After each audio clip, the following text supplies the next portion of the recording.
आज हमारा लेसन जो है चैप्टर 8 केमिस्ट्री 9th का एक्सरसाइज का एमसीक्यूज हैं। एमसीक्यूज एक तो याद रख लें आप 8 और 9 नंबर पे जो हैं, दोनों स्मार्ट सिलेबस 26 जो है उसके अंदर ये शामिल नहीं है। ठीक, बाकी इसको सिर्फ निशान नहीं लगाएंगे, इसको बकायदा हर स्टेटमेंट जो है उसकी रीजन और उसको समझ के वैसे ही सॉल्व करेंगे ताकि ये आपको ज्यादा अरसा ये आपको याद रहे, उसका कंफ्यूजन ना हो, कहीं कोई पता हो कि ये स्टेटमेंट है, अगर तो ऐसे है तो क्यों है। तो इन विच पीरियड एंड ग्रुप, तो पीरियड एंड ग्रुप दोनों का पूछा है उसने। विल यू प्लेस, आप रखोगे द एलिमेंट, एलिमेंट को which is an important part of solar system. तो सोलर सेल जो है, सोलर सेल का इंपॉर्टेंट पार्ट जो होगा एलिमेंट है, उसको आप कहां रखोगे। तो ये सोलर का जो होता है ये होता है सिलिकॉन, इसका एटॉमिक नंबर है 14, सिलिकॉन है। तो ये बनता है third period and 14th group. ठीक, थर्ड पीरियड और 14th ग्रुप है, बाकी इनमें से कोई स्टेटमेंट इस पे लागू नहीं होगी। और थर्ड पीरियड 14th ग्रुप, तो आप इसको याद रखने के लिए कह सकते हैं कि ये 3 14 का कॉम्बिनेशन है, ऐसे ये कॉम्बिनेशन है, सिलिकॉन है ये। तो लोकेट कर सकते हैं आप उसको पीरियोडिक टेबल में। आइडेंटिफाई करें electronic configuration of outermost shell, outermost shell की किसकी, ट्रांजिशन मेटल। तो ट्रांजिशन मैटर का आउटरमोस्ट शेल जो है उसकी इनमें से कौन सी होगी। अगर इन सभी को आप देखेंगे तो एक तो ये याद रखें कि ये एन डी वाला है ना, ट्रांजिशन मेटल में फिलिंग किसकी होती है, डी सब शेल की। ये हर किसी को पता हो कि डी सब शेल की फिलिंग होती है। तो ये एक्स का मतलब है यहां इलेक्ट्रॉन 1 से 10 तक होते हैं। तो ये है स्टेटमेंट, ट्रांजिशन मेटल जो है उसकी ये कॉन्फ़िगरेशन बनेगी। ये अगर आप देखें 4 2 6, तो ये 6 हो गए, तो ये उसकी बनेगी ऑक्सीजन की। ये भी नहीं है, ये नोबल गैसेस की है, 8 पूरे हो गए। ये 7 जो हो गए ये हेलोजन्स के बनते हैं, 1 की कमी है यहाँ। तो ये जो है एन डी एक्स के साथ जो है NH2, इसके अंदर डी की फिलिंग होती है, डी ब्लॉक के अंदर डी सब शेल की। तो ट्रांजिशन मेटल की ये होगी, पता हो कि आपको ट्रांजिशन की ये है कैसे। Which is the softest metal, softest metal कौन सी है, सॉफ्टेस्ट जो है वो सोडियम ही है, सोडियम है इनमें से सभी में से, कैल्शियम एल्यूमिनियम जिंक में से। तो ये सोडियम कैसे है, ये है। ठीक, ये बाकी कोई भी नहीं है इनमें से। तो सोडियम सॉफ्ट है, सोडियम एस के साथ सोडियम एस से सॉफ्ट, क्यों, क्योंकि इसकी डेंसिटी कम होती है, सिंपल एक वजह ये लिख लें। और ये बुक पे गिवन है, आखिरी सबसे जो हेडिंग है चैप्टर की उसके अंदर ये गिवन है। A yellow solid element exist in allotropic form, yellow solid element है, येलो सॉलिड एलिमेंट। अब जो इस पे स्टेटमेंट है वो सबसे अहम ये येलो की है समझने की। एग्जिस्ट इन एलोट्रोपिक फॉर्म, एक तो उसकी एलोट्रोपिक फॉर्म्स हैं which is also present in fossil fuel, और दूसरी चीज है वो फॉसल फ्यूल का हिस्सा भी है। फॉसल फ्यूल मतलब पेट्रोल वगैरह, पेट्रोलियम वगैरह, तो उसके अंदर भी प्रेजेंट है, एलोट्रोपिक फॉर्म भी है। तो ये दोनों खूबियां किसके अंदर होंगी, इंडिकेट द नेम। तो जो असल में ये कलर उसने बता दिया येलो, ये येलो कलर होता है सल्फर का, तो इनमें से सल्फर है। अगर आप इस स्टेटमेंट को येलो हटा देंगे तो बाकी ये येलो सॉलिड हटा के बाकी स्टेटमेंट रखेंगे तो फिर कार्बन से कंफ्यूज हो सकता है। एलोट्रोपिक फॉर्म इसकी भी है और फॉसल फ्यूल्स का ये भी पार्ट होता है, लेकिन यहां येलो कलर ही डिसाइड करेगा कि ये सल्फर है। और ये बुक में मेंशन है एलोट्रोपिक में, इसकी फिगर जो है डायग्राम गिवन है, येलो कलर का सल्फर दिखाया गया है वहां फर्स्ट चैप्टर के अंदर। How many electrons can nitrogen accept, तो ये वाला इंपॉर्टेंट था बहुत। ठीक, अब ये भी इंपॉर्टेंट है उसी तरह।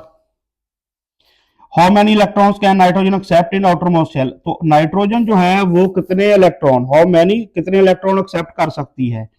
तो नाइट्रोजन जो है वो 3 इलेक्ट्रॉन एक्सेप्ट करेगी। कैसे, किसका, नाइट्रोजन का नंबर है 7, तो पहले शेल में चलेगा 2, अगले में आ गया 5, तो नेक्स्ट शेल इसको कंप्लीट करने के लिए, इसको 8 करने के लिए इसको कितने चाहिए, 3, 8 पूरे करने के लिए इसको 3 चाहिए। तो ये 3 एक्सेप्ट कर सकती है, नाइट्रोजन 3 नेगेटिव चार्ज बनाती है एक्सेप्ट करके, तो ये नाइट्रोजन 3 करेगी एक्सेप्ट इलेक्ट्रॉन। ठीक, which element is the most reactive metal, तो इनमें से रिएक्टिव मेटल मोस्ट कौन सी है, तो ये फ्लोरीन है। इलेक्ट्रोनेगेटिविटी जो है फ्लोरीन की सबसे ज्यादा होती है, ये इलेक्ट्रोनेगेटिविटी वाला टॉपिक जो है उसके लिहाज से ये पूछा है उसने, तो मोस्ट रिएक्टिव एलिमेंट इनमें से जो है वो फ्लोरीन है, हाईएस्ट इसकी होती है इलेक्ट्रोनेगेटिविटी 4। तो ये भी बहुत अहम शॉर्ट क्वेश्चन है, किसी ना किसी बोर्ड में ये अल्टरनेट आते आएंगे, हर बार भी आएंगे, इस बार तो लाजमी ये अल्टरनेट चेंज होके आएंगे हर बोर्ड में। तो नेक्स्ट है which element has the highest melting point, highest melting point इनमें से, तो ये ग्रुप 1 है, अगर आप देखें सोडियम, पोटाशियम, रुबिडियम, सीजियम, तो इनमें से हाईएस्ट मेल्टिंग पॉइंट ये है सोडियम का, ये 98 होता है तकरीबन। इनमें से जो ग्रुप के ऊपर टॉप पे है वो सोडियम है, नीचे नीचे जैसे जाएंगे ग्रुप के अंदर तो ये कम होता जाएगा, तो ये सोडियम का हाईएस्ट है मेल्टिंग पॉइंट। अब ये 8 नंबर जो है ये नया सिलेबस जो है उसके अंदर तो ये निकाल दिया गया है, ये नहीं है शामिल, लेकिन प्री 9th के लिए तो ये पढ़ना पड़ेगा। In what order does metallic reactor, metallic reactor जो है चेंज होता है सेकंड ग्रुप के अंदर, मेटालिक रिएक्टर कैसे है, तो मेटालिक रिएक्टर होता क्या है, टेंडेंसी होती है समझ लें आप लूज करने की इलेक्ट्रॉन, तो इसमें से ये पहले तो ग्रुप के अंदर ऐसे जो है ये बढ़ता है, मेटालिक करैक्टर बढ़ता कैसे है, डाउन द ग्रुप जो है बढ़ता है ये ग्रुप के अंदर, तो ये ग्रुप जो है कौन सा है, सेकंड ग्रुप उसने पूछा है।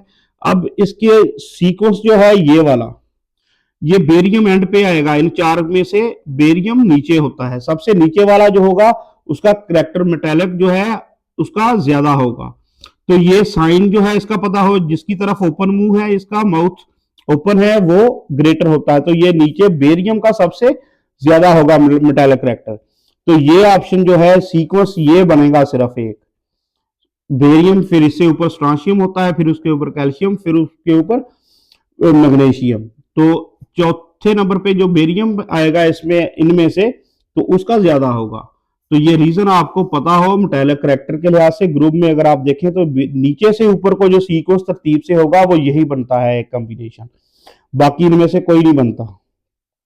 विच ऑफ द फॉलोइंग, तो ये भी नया सिलेबस स्मार्ट के मुताबिक तो नहीं है, प्री 9th के लिए है। Which of the following best describe correct order of OFN, तो ये oxygen, fluorine, nitrogen. Atomic radius है सिंपली, तो एटॉमिक रेडियस पीरियड ये कौन सा है इनका, सेकंड पीरियड है, तो ये बुक के अंदर टेबल मौजूद है, तो सबसे पहले नाइट्रोजन होता है, फिर ऑक्सीजन और फिर फ्लोरीन, तो इनका कितना कितना होता है 75, ये 73 हो जाएगा और ये 71, तो इनमें से कम किन का बनेगा, क्योंकि ये ग्रुप के अंदर कम होता है, सॉरी पीरियड के अंदर, तो ऐसे पीरियड में जाएंगे तो ये कम होगा, तो एन तरतीब में पीरियड के लास्ट पे कौन है, फ्लोरीन है, तो इसका कम होगा, तो इसका अगर कम है तो ये कम का साइन किसकी तरफ है, ये साइन कम का है, ठीक, टंग साइड जो है ये कम की है, तो ये कॉम्बिनेशन कौन सा बनेगा जिसमें ऑक्सीजन दरमियान में होगी और फ्लोरीन पहले होगी, तो ये कॉम्बिनेशन इसका करेक्ट बनेगा। अब जो है next, element having less value ionization energy भी less value of electron affinity, दो खूबियां जो है उनका जिक्र है, इलेक्ट्रॉन अफिनिटी और आयोनाइजेशन एनर्जी दोनों कम कहां होंगी, तो ये लाइकली टू बिलोंग टू, तो वो किस में होगा, ग्रुप 1 में होगा, ये ग्रुप 1 से रिलेटेड होगा, ये अफिनिटी जो है इलेक्ट्रॉन अफिनिटी होता है गेन करना इलेक्ट्रॉन, तो ये 17 की ज्यादा होती है, 17 की सबसे ज्यादा होगी, तो ये जो है कम सबसे, आयोनाइजेशन एनर्जी भी कम, इलेक्ट्रॉन अफिनिटी भी कम, तो ये ग्रुप 1 बनेगा।